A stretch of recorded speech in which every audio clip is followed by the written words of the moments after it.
because one of my Facebook friend, she's in USA, and she's finally said she's gonna watch my YouTube. So I'll probably use Tagalog and English.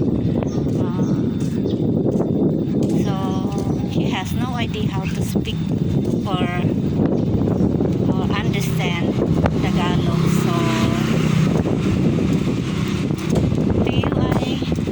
I will try to speak English, and this here is so windy, and I like it a lot because it's windy.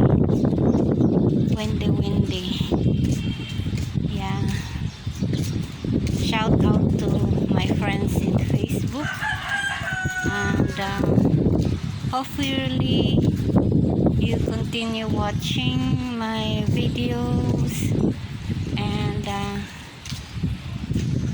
if you're not yet signed in, it's okay. You don't need to sign in YouTube. All you need is to watch me. You can comment me in my Facebook if you don't want to sign in YouTube. So hopefully I see you soon in Facebook, which I normally don't go much in Facebook. Bye. Thank you.